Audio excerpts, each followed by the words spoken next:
CM ರಾಜೀನಾಮೆಗೆ ಆಗ್ರಹಿಸಿ ಇಂದು BJP ಬೃಹತ್ ಪ್ರತಿಭಟನೆಯನ್ನ ನಡೆಸಲಿದೆ. ಬಿಜೆಪಿ ಶಾಸಕರಿಂದ ವಿಧಾನಸೌಧದ ಗಾಂಧಿ ಪ್ರತಿಮೆ ಬಳಿ ಪ್ರೊಟೆಸ್ಟ್ ಅನ್ನ ನಡೆಸಲಾಗುತ್ತೆ. ಬೆಳಗ್ಗೆ 10:30ಕ್ಕೆ ಪ್ರತಿಭಟನೆಯನ್ನ ನಡೆಸಲಿರೋ ಬಿಜೆಪಿ ಶಾಸಕರು, ಸಂಸದರು, ಬಿಜೆಪಿ ರಾಜ್ಯಾಧ್ಯಕ್ಷ ವಿಜೇಂದ್ರ, ವಿಪಕ್ಷ ನಾಯಕ ಆರ್ ಅಶೋಕ್, ಛಲವಾದಿ ನಾರಾಯಣಸ್ವಾಮಿ ಸೇರಿದಂತೆ ಎಲ್ಲಾ ಶಾಸಕರು ಕೂಡ ಭಾಗಿಯಾಗಲಿದ್ದಾರೆ. ಸಿಎಂ ಆಗಿದ್ದುಕೊಂಡು ಲೋಕಾಯುಕ್ತ ತನಿಖೆ ಎದುರಿಸಲು ಸಾಧ್ಯವಿಲ್ಲ. ಪ್ರಕರಣ ಸ್ವತಂತ್ರ ತನಿಖೆ ಆಗಬೇಕು ಎಂದು ಒತ್ತಾಯಿಸಲಿರೋ ಲೀಡರ್ಸ್ ತನಿಖೆಯನ್ನ ಸಿಬಿಐಗೆ ವಹಿಸುವಂತೆ ಆಗ್ರಹಿಸಲಿದ್ದಾರೆ. ಬಿಜೆಪಿ ನಾಯಕರು ಬೆಳಗ್ಗೆ 10:30ಕ್ಕೆ ಪ್ರತಿಭಟನೆಯನ್ನ ನಡೆಸಲಿದ್ದಾರೆ. ಬಿಜೆಪಿ ಶಾಸಕರು, ಸಂಸದರು ಜೊತೆಗೆ ಬಿಜೆಪಿ ರಾಜ್ಯಾಧ್ಯಕ್ಷ ವಿಜೇಂದ್ರ, ವಿಪಕ್ಷ ನಾಯಕ ಆರ್ ಅಶೋಕ್, ಛಲವಾದಿ ನಾರಾಯಣಸ್ವಾಮಿ ಸೇರಿದಂತೆ ಎಲ್ಲಾ ಶಾಸಕರು ಇಂದಿನ ಪ್ರತಿಭಟನೆಯಲ್ಲಿ ಭಾಗಿಯಾಗಲಿದ್ದು, ಬಿಜೆಪಿ ಶಾಸಕರಿಂದ ವಿಧಾನಸೌಧದ ಗಾಂಧಿ ಪ್ರತಿಮೆ ಬಳಿ ಪ್ರೊಟೆಸ್ಟ್ ಅನ್ನ ನಡೆಸಲಿದ್ದಾರೆ. ಮೂಡಾ ಪ್ರಕರಣ ಬೆಳಕಿಗೆ ಬಂದಾಗಿನಿಂದಲೂ ಕೂಡ ಒಂದಲ್ಲ ಒಂದು ರೀತಿ ಪ್ರತಿಭಟನೆ, ಆಕ್ರೋಶವನ್ನ ಬಿಜೆಪಿ ನಾಯಕರು ವ್ಯಕ್ತಪಡಿಸ್ತಾನೆ ಇದ್ದಾರೆ. ಸಿದ್ದರಾಮಯ್ಯ ವಿರುದ್ಧ ಲೋಕಾಯುಕ್ತ ತನಿಖೆಗೆ ಆದೇಶದ ಬೆನ್ನಲ್ಲೇ ಬೆಂಗಳೂರಿನಲ್ಲಿ ಗೃಹ ಸಚಿವ ಪರಮೇಶ್ವರ್ ಪ್ರತಿಕ್ರಿಯೆಯನ್ನ ನೀಡಿದ್ದಾರೆ. ಕಾನೂನಿನ ಪ್ರಕಾರ ಹೋರಾಟ ಮಾಡಬೇಕಾಗುತ್ತೆ. ಮುಂದೆ ಡಬಲ್ ಬೆಂಚ್, ಸುಪ್ರೀಂ ಕೋರ್ಟ್ ಇದೆ, ನೋಡೋಣ. ಕಾನೂನು ಹೋರಾಟ ಮಾಡುತ್ತೇವೆ. ರಾಜ್ಯಪಾಲರ ಎಲ್ಲಾ ಪ್ರಶ್ನೆಗಳಿಗೆ ಉತ್ತರ ಕೊಡಬೇಕಿಲ್ಲ. ಹೋರಾಟ ಮಾಡೋದಕ್ಕಂತಲೇ ವಿರೋಧ ಪಕ್ಷವಿದೆ.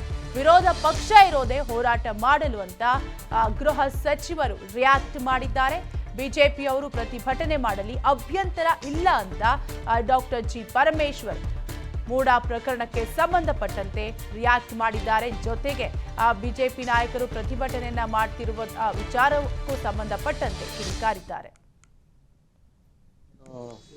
ಸ್ಟೇಜಸ್ ಇದೆಯಲ್ಲ, ಈಗ ಇದಾದ್ಮೇಲೆ ಡಿವಿಷನ್ ಬೆಂಚ್ಗೆ ಹೋಗ್ಬೋದು, ಅದು ಆದಮೇಲೆ ದೆನ್ ಸುಪ್ರೀಂ ಕೋರ್ಟಿಗೆ ಹೋಗ್ಬೋದು. ಈ ಥರ ಆಪ್ಷನ್ಸ್ಗಳಿದ್ದಾವೆ. ಅದನ್ನೆಲ್ಲ ಎಕ್ಸಾಮಿನ್ ಮಾಡಿ ಅಂತಿಮವಾಗಿ ಒಂದು ತೀರ್ಮಾನವನ್ನು ತಗೊಳ್ತೀವಿ. ಸ್ವಾಭಾವಿಕವಾಗಿ ಅವರು ವಿರೋಧ ಪಕ್ಷವಾಗಿ ಮಾಡೋದನ್ನ ಮಾಡ್ತಾರೆ. ನಾವು ಕಾನೂನಾತ್ಮಕವಾಗಿ ನಾವೇನು ಮಾಡಬೇಕು ಅದನ್ನು ನಾವು ಮಾಡ್ತೀವಿ. ಈಗ ಕಾನೂನು ಹೆಚ್ಚ ಅಥವಾ ಅವರ ಅಭಿಪ್ರಾಯಗಳು ಹೆಚ್ಚ? ಭಾರತೀಯ ಜನತಾ ಪಾರ್ಟಿಯ ಅಭಿಪ್ರಾಯಗಳು ಹೆಚ್ಚಾಗೋದಿಲ್ಲ. ಕಾನೂನು, ಈ ದೇಶದಲ್ಲಿ ಕಾನೂನು ಹೆಚ್ಚಾಗ್ತದೆ ವಿನಃ ನಮ್ಮ ಅಭಿಪ್ರಾಯಗಳು ಹೆಚ್ಚಾಗೋದಿಲ್ಲ. ಗೊತ್ತಿಲ್ಲ, ಅದೇನು ಸ್ಟೇಜಸ್ ಇದೆಯಲ್ಲ. ಸಿಎಂ ರಾಜೀನಾಮೆಗೆ ಬಿಜೆಪಿ ನಾಯಕರ ಆಗ್ರಹ ವಿಚಾರಕ್ಕೆ ಸಂಬಂಧಪಟ್ಟಂತೆ ಬಿಜೆಪಿ ನಾಯಕರಿಗೆ ಸಚಿವ ಚಲುವರಾಯಸ್ವಾಮಿ ಟಕ್ಕರ್ ಕೊಟ್ಟಿದ್ದಾರೆ.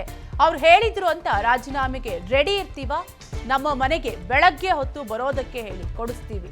ಅವ್ರು ಹೇಳಿದ್ರು ಅಂತ ನಾವು ರಾಜೀನಾಮೆ ಕೊಡ್ಬೇಕಾ ಅಂತ ಪ್ರಶ್ನೆ ಮಾಡಿದ್ದಾರೆ. ಇದಕ್ಕೆಲ್ಲ ಹೆದರಿಕೊಳ್ಳೋದಕ್ಕೆ ಆಗುತ್ತಾ ಅಂತ ತಿರುಗೇಟನ್ನ ನೀಡಿದ್ದಾರೆ ಬಿಜೆಪಿ ನಾಯಕರಿಗೆ ಸಚಿವ ಚಲುವರಾಯಸ್ವಾಮಿ. ಈಗಾಗಲೇ ಕಳೆದ 3 ದಿನಗಳಿಂದಲೂ ಕೂಡ ಸಿಎಂ ರಾಜೀನಾಮೆಗೆ ಒತ್ತಾಯವನ್ನ, ಆಕ್ರೋಶವನ್ನ ಮಾಡ್ತಾನೆ ಇದ್ದಾರೆ ಬಿಜೆಪಿ ಮತ್ತು ಜೆಡಿಎಸ್ ನಾಯಕರು. ಇದೆಲ್ಲದರ ಮಧ್ಯೆ ಕಾಂಗ್ರೆಸ್ ನಾಯಕರು ಕೂಡ ರಿಯಾಕ್ಟ್ ಮಾಡ್ತಾ ಇದ್ದಾರೆ. ಅವ್ರು ಹೇಳಿದ್ರು ಅಂತ ರಾಜೀನಾಮೆಗೆ ರೆಡಿ ಇರ್ತೀವ, ರಾಜೀನಾಮೆ ಕೊಡ್ಬೇಕಾಗುತ್ತಾ ಅಂತ ಬಿಜೆಪಿ ನಾಯಕರಿಗೆ ಸಚಿವ ಚಲುವರಾಯಸ್ವಾಮಿ ಟಕ್ಕರ್ ಕೊಟ್ಟಿದ್ದಾರೆ.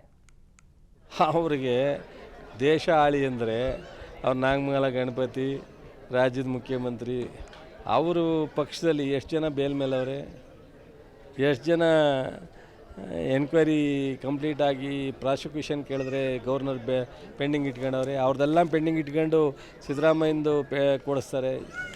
ನೋಡ್ರಿ, ಪ್ರಜಾಪ್ರಭುತ್ವದಲ್ಲಿ ನೋಡ್ರಿ, ನಮ್ಮ ಪಕ್ಷ ಸ್ಪಷ್ಟವಾದಂಥ ನಿಲುವಿದೆ. ಮಾನ್ಯ ಮುಖ್ಯಮಂತ್ರಿಗಳ ರಾಜೀನಾಮೆ ಪ್ರಶ್ನೆ ಇಲ್ಲ ಅಂತ ಹೈಕಮಾಂಡು ಸೂಚನೆ ಕೊಟ್ಟಿದೆ. ನಮ್ಮ ಮುಖ್ಯಮಂತ್ರಿಗಳಿಗೆ ಜೊತೆ ನಮ್ಮ ಎಲ್ಲ ಮಂತ್ರಿಗಳು, ಶಾಸಕರು ಒಟ್ಟಾರೆ ಅವ್ರ ಜೊತೆಲಿ ಇದ್ದೀವಿ. ಯಾವ ಪ್ರಶ್ನೆನೂ ಇಲ್ಲ. ಕೇಸು ನಡೆಸೋಣ. ಅವರಿಗೆ ದೇಶ ಆಳಿ ಅಂದರೆ ಅವ್ರು ನಾಗಮಂಗಲ ಗಣಪತಿ, ರಾಜ್ಯದ ಮುಖ್ಯಮಂತ್ರಿ, ಅವರು ಪಕ್ಷದಲ್ಲಿ. ಅನುಕ್ಷಣದ ಸುದ್ದಿಗಳಿಗಾಗಿ ವಿಸ್ತಾರ ನ್ಯೂಸ್ ಯೂಟ್ಯೂಬ್ ಚಾನೆಲ್ ಸಬ್ಸ್ಕ್ರೈಬ್ ಮಾಡಿ.